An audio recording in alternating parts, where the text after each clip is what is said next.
तो हेलो मेरे प्यारे दोस्तों, कैसे हैं आप सब। मैं आशा करता हूँ आप लोग बिल्कुल ठीक होंगे। तो यह कहानी एक सच्ची घटना पे आधारित है। अगर कहानी आप लोगों को पसंद आता है तो वीडियो को एक लाइक कर दें और ये कहानी को पूरा देखें। आइए कहानी को शुरू करते हैं।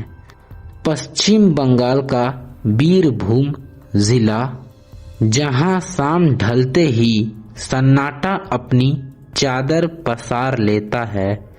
साल 2018 में रवि बदला हुआ नाम अपने पुश्तैनी घर में लौट के आया था।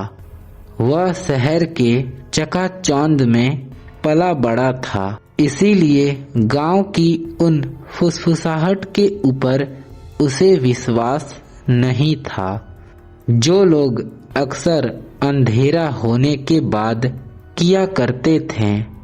यहाँ के दीवालों के भी कान हैं और हवाओं में काला जादू। रवि अक्सर हंस के कहता, यह सिर्फ मन का वहम है, पर उसे क्या पता था कि वहम और हकीकत के बीच का लकीर बहुत धुंधली होने वाली है। रवि के घर के सामने ठीक एक जर्जर सी झोपड़ी थी, जहां एक बूढ़ी औरत रहती थी। बस फटे पुराने साड़ी पहन के जमीन पे बैठ के अपने उंगलियों से लकीरें बनाती और मंत्रों जैसा कुछ बुदबुदाती। एक रात रवि की माँ ने उसे ताकीद की, बेटा उस औरत के आंखों में मत झांकना, उसकी नजर में जहर है। रवि उस रात वह बात को मजाक में उड़ा दिया, लेकिन नियति को कुछ और ही मंजूर था। रात के ठीक 2 बज रहे थे।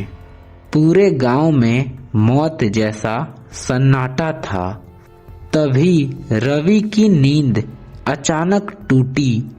उसे लगा कि तालांग में कोई चल रहा है, जैसे लकड़ी की लाठी जमीन पे पटकी जा रही हो। रवि ने हिम्मत जुटाई और दरवाजा को खोला, पर बाहर कोई भी नहीं था। जैसे ही वह पलटा, तभी उसकी नजर खिड़की पे पड़ी। बाहर चांदनी रात में एक साया खड़ा था, बेहद लंबा, झुका हुआ शरीर और बिखरे हुए सफेद बाल।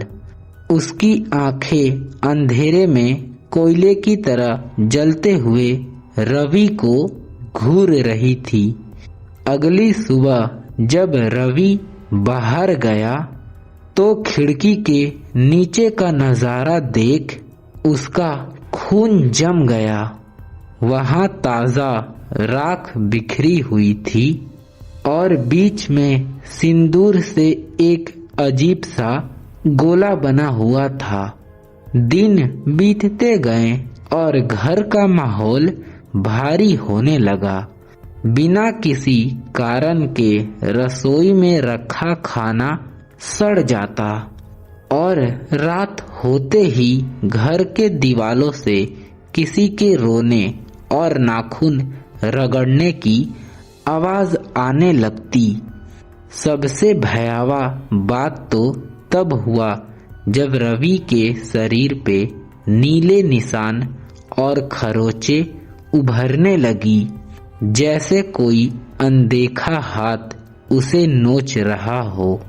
उसकी हालत देख उसकी माँ समझ गई कि यह कोई बीमारी नहीं, एक बंधन है। जब गांव के एक पुराने तांत्रिक को बुलाया गया तो उन्होंने घर की चौखट लांघते ही अपनी आंखें बंद कर ली। उन्होंने चीख कर कहा, तारांकन, इसे घेरा गया है। शमशान की राख और इसके सिर के बाल का इस्तेमाल हुआ है। यह साया इसे साथ ले जाने के लिए आया है। उसी रात तांत्रिक ने काठ की पूजा शुरू की। जैसे जैसे हवन की आग तेज हुई, पूरे घर में एक अजीब सी सड़न की गंध फैल गई। अचानक रवि का शरीर कमान की तरह मुड़ गया और उसके गले से एक ऐसी आवाज निकली जो इंसान की थी ही नहीं। ये मेरा है, इसका खून मुझे जवान करेगा। तभी सामने वाली झोपड़ी से वह बूढ़ी औरत की भयानक चीख सुनाई दी।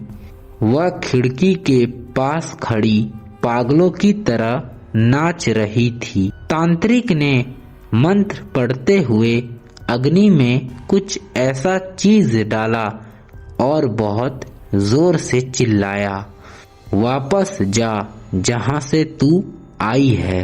एक जोरदार धमाका हुआ और घर की सारी खिड़कियां कड़कड़ा के टूट गई और रवि बेहोश होके गिर पड़ा। अगले दिन सुबह सूरज की पहली किरण के साथ खबर आई, वे बूढ़ी औरत अपनी झोपड़ी के बीचों बीच मरी पड़ी है। उसके शरीर पर ठीक वैसी ही खरोंचें थी जैसे रवि के शरीर पे उभरी थी। रवि आज भी उस वीर भूम के घर में नहीं जाता। वह शहर में रहता है, लेकिन उसका कहना है आज भी रात के 2 बजे वह अपने बेडरूम में वही दस्तक सुनता है, टक टक टक, मानो वह साया आज भी अपने बारी का इंतजार कर रहा हो। तो यह कहानी अब यहीं पे समाप्त होती है। अगर मेरे कहानी को आप लोग अंत तक सुने हैं तो प्लीज एक प्यारा सा कमेंट कर दीजिएगा, ताकि मैं अगला कहानी इससे भी डरावनी और बेहतरीन ला सकूं। तो आज के लिए इतना ही, मिलते हैं नेक्स्ट वीडियो में। Bye bye.